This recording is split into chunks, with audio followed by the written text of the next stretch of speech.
सोमवार व्रत कथा। देवों के देव महादेव बहुत ही भोले माने जाते हैं, इसीलिए उनका एक नाम भोलेनाथ भी है। पौराणिक कथा मान्यता के अनुसार भगवान शंकर को प्रसन्न करने के लिए किसी भी तरह के खास विशेष पूजन की आवश्यकता नहीं होती, क्योंकि कहा जाता है कि वह तो भोले हैं और भक्त की मन से की गई क्षणिक मात्र की भक्ति से ही वह प्रसन्न हो जाते हैं। अगर आप भी शिव की भक्ति और कृपा पाने के लिए सावन के सोमवार का व्रत करते हैं तो इस कथा से भोलेनाथ को प्रसन्न कर सकते हैं। एक बार किसी एक नगर में एक साहूकार था। उसके घर में धन की कोई कमी नहीं थी, लेकिन कोई संतान न होने के कारण वो बहुत दुखी था। संतान प्राप्त के लिए वह हर सोमवार को व्रत रखता था और पूरी श्रद्धा के साथ शिव मंदिर जाकर भगवान शिव और पार्वती की पूजा करता था। उसकी भक्ति देखकर एक दिन माँ पार्वती प्रसन्न होकर भगवान शिव से साहूकार की मनोकामना पूर्ण करने का निवेदन किया। पार्वती जी के आग्रह पर भगवान शिव ने कहा कि हे पार्वती, इस संसार में हर प्राणी को उसके कर्मों का फल मिलता है और जिसके भाग्य में जो हो उसे भोगना ही पड़ता है। लेकिन पार्वती जी ने साहूकार की भक्ति देखकर उसकी मनोकामना पूर्ण करने की इच्छा व्यक्त की।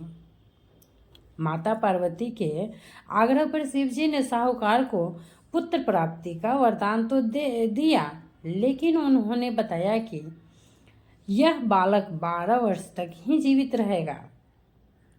माता पार्वती और भगवान शिव की बातचीत को साहूकार सुन रहा था, इसीलिए उसे ना तो इस बात की खुशी थी और न ही दुख। वह पहले की भांति शिवजी की पूजा करता रहा। कुछ समय के बाद साहूकार की पत्नी ने एक पुत्र को जन्म दिया। जब वह बालक 11 वर्ष का हुआ तो उससे पढ़ने के लिए काशी भेज दिया गया। साहूकार ने पुत्र के मामा को बुलाकर उसे बहुत सारा धन देते हुए कहा कि तुम इस बालक को काशी विद्या प्राप्ति के लिए ले जाओ। तुम लोग रास्ते में यज्ञ कराते जाना और ब्राह्मणों को भोजन दक्षिणा देते हुए जाना। दोनों मामा भांजे इसी तरह यज्ञ कराते और ब्राह्मणों को दान दक्षिणा देते काशी नगरी निकल पड़े। इस दौरान रात में एक नगर पड़ा जहाँ नगर के राजा की कन्या का विवाह था, लेकिन जिस राजकुमार से उसका विवाह होने वाला था वह एक आंख से काना था। राजकुमार के पिता ने अपने पुत्र के काना होने के बात को छुपाने के लिए सोचा क्यों न उसने साहूकार के पुत्र को दूल्हा बनाकर राजकुमारी से विवाह करा दूं। विवाह के बाद इसको धन देकर विदा कर दूंगा और राजकुमारी को अपने नगर ले जाऊंगा। लड़के को दूल्हे के वस्त्र पहनाकर राजकुमारी के से विवाह करा दिया गया।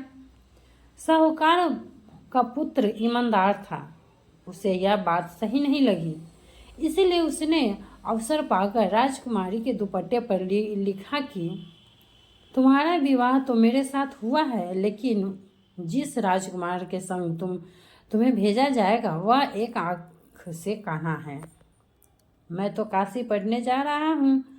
जब राजकुमारी ने चुन्नी पर लिखी बातें पढ़ी तो उसने अपने माता पिता को यह बात बताई। राजा ने अपनी पुत्री को विदा नहीं किया, फिर बारात वापस चली गई। दूसरी ओर साहूकार का लड़का और उसका मामा काशी पहुँचे और वहाँ जाकर उन्होंने यज्ञ किया। जिस दिन लड़का 12 साल का हुआ उस दिन भी यज्ञ का आयोजन था। लड़के ने अपने मामा से कहा कि मेरी तबीयत कुछ ठीक नहीं है। मामा ने कहा कि तुम अंदर जाकर आराम कर लो। शिवजी के वरदान अनुसार कुछ ही देर में उस बालक के प्राण निकल गए। मृत भांजे को देख उसके मामा ने विलाप करना शुरू किया। संयोगवश उसी समय शिवजी और माता पार्वती उधर से जा रहे थे। पार्वती माता ने भोलेनाथ से कहा, स्वामी, मुझे इसके रोने के स्वर सहन नहीं हो रहा है। आप इस व्यक्ति के कष्ट को अवश्य दूर करें। जब शिवजी मृत बालक के समीप गए तो बोले कि यह उसी साहूकार का पुत्र है जिसे मैंने 12 वर्ष की आयु का वरदान दिया था।